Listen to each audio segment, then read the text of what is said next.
Gimana kalau kita semua ternyata nggak bisa mati? Ini bukan cuma hayalan belaka ya, ini adalah realita jika quantum immortality itu benar adanya.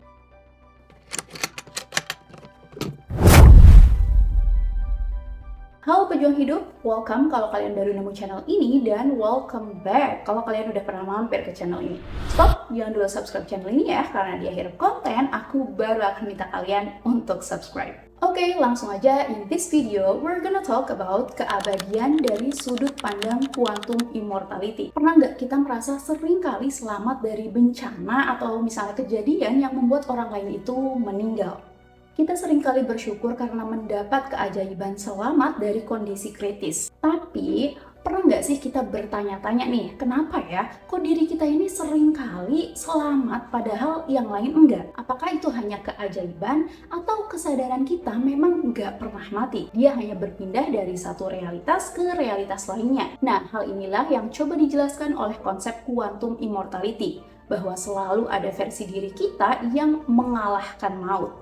Konsep semacam ini bukan hanya sekedar cerita fiksi ilmiah atau hayalan metafisik ya. Ia berakar dari sebuah teori fisika nyata yang disebut many worlds interpretation dalam mekanika kuantum. Teori ini menjelaskan bahwa setiap kali terjadi peristiwa dengan lebih dari satu kemungkinan hasilnya, termasuk misalnya peristiwa hidup dan mati ya, maka semua kemungkinan itu benar-benar terjadi di semesta paralel yang berbeda. Nah, quantum immortality adalah konsekuensi logis dari teori ini. Di antara banyaknya cabang realitas, kesadaranmu selalu berpindah ke versi di mana kamu tetap hidup. Sementara versi lain dari dirimu yang tidak selamat gitu ya tetap eksis juga di cabang semesta yang berbeda. Menariknya nih, meskipun teori ini tuh membicarakan hal yang benar-benar abstrak atau sangat science fiction gitu ya, nyatanya mekanika kuantum yang menjadi fondasi dari teori tersebut telah terbukti akurat dalam menjelaskan realitas. Mulai dari bagaimana informasi bergerak di microchip yang kita pakai sehari-hari, kemudian hingga bagaimana atom-atom menyatu di inti bintang untuk menghasilkan cahaya dan panas. Semua itu diatur oleh hukum probabilitas kuantum, di mana hasil suatu peristiwa tidak pasti hingga terjadi pengamatan. Artinya apa? Pada level terdalam realitas, randomness atau ketidakpastian adalah ya hukum alam. Dan justru pada ketidakpastian inilah teori quantum immortality menemukan celahnya, bahwa selalu ada probabilitas kecil namun nyata bahwa kesadaranmu tetap bertahan, gak peduli seberapa dekat kamu dengan kematian. Ada sebuah eksperimen yang sangat terkenal yang berusaha menjelaskan konsep quantum immortality. Dia adalah eksperimen pikiran bernama quantum suicide. Eksperimen ini pertama kali dikemukakan oleh fisikawan Max Tegmark pada tahun 1998 sebagai cara ekstrim untuk mengilustrasikan perbedaan antara dua interpretasi mekanika kuantum, yaitu Copenhagen Interpretation dan Many Worlds Interpretation. Dalam eksperimen ini, bayangkan seorang ilmuwan duduk di depan alat pemicu senjata mematikan yang dikendalikan oleh partikel kuantum, seperti misalnya elektron atau atom radioaktif. Setiap kali partikel atau let's say elektron itu diukur ya, dia itu kan memiliki dua kemungkinan hasil, misalnya spin atas dan spin bawah, dengan probabilitas 50/50. Jika spin yang dihasilkan adalah spin atas, senjata tidak menembak, tapi jika spin bawah yang dihasilkan, maka senjata akan menembak. Kalau menurut Copenhagen Interpretation ya, hanya ada satu hasil nyata setiap kali pengukuran terjadi. So, pada akhirnya ilmuwan tersebut akan mati karena hasil spin bawah akan muncul cepat atau lambat.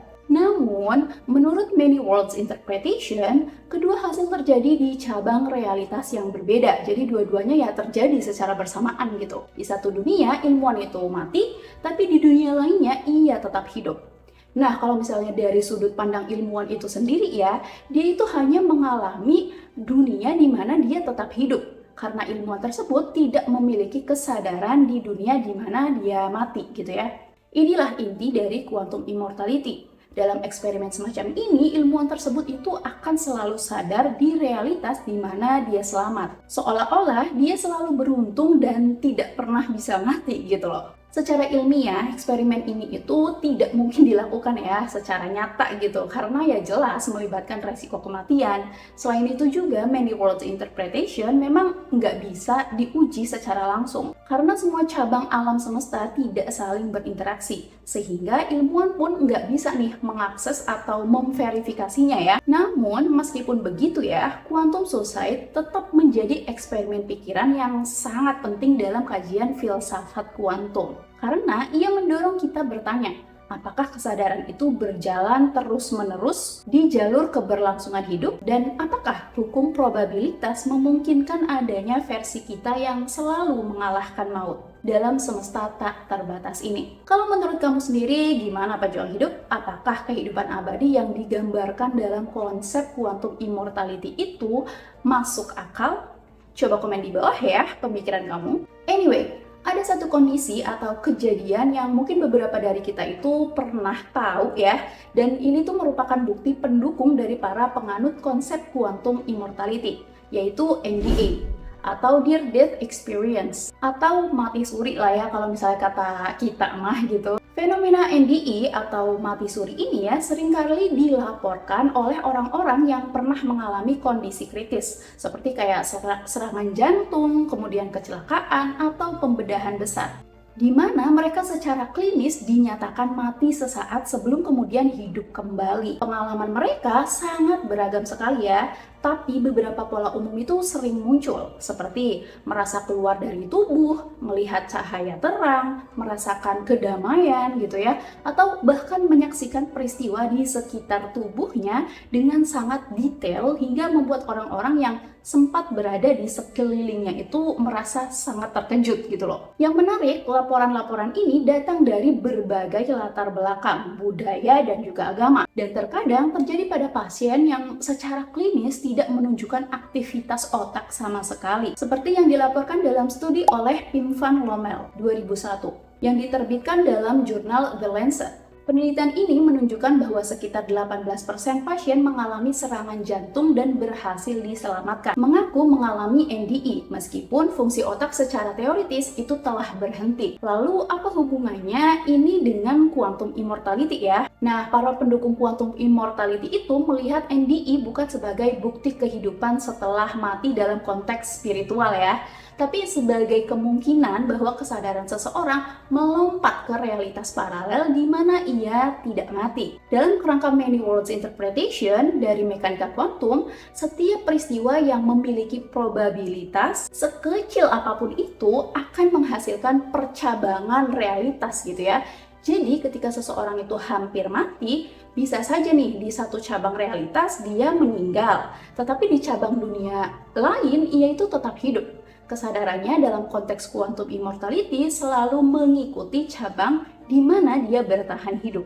Walau ide ini sangat spekulatif dan tidak dapat diverifikasi secara ilmiah untuk saat ini ya, menariknya ia sejalan dengan konsekuensi logis dari many worlds interpretation. Namun penting untuk dicatat, ilmuwan arus utama belum mengakui quantum immortality sebagai teori ilmiah yang bisa diuji secara empiris. Sampai saat ini, baik NDE maupun quantum immortality tetap menjadi wilayah abu-abu antara fisika teoritis dan spekulasi filosofis. Bagaimana menurutmu pejuang hidup? Coba komen di bawah ya pemikiran kamu tentang pembahasan ini. Oke, terima kasih sudah menonton. Jangan lupa klik tombol subscribe dan notifikasinya agar kalian tahu kalau misalnya aku bikin video-video baru yang menarik lainnya.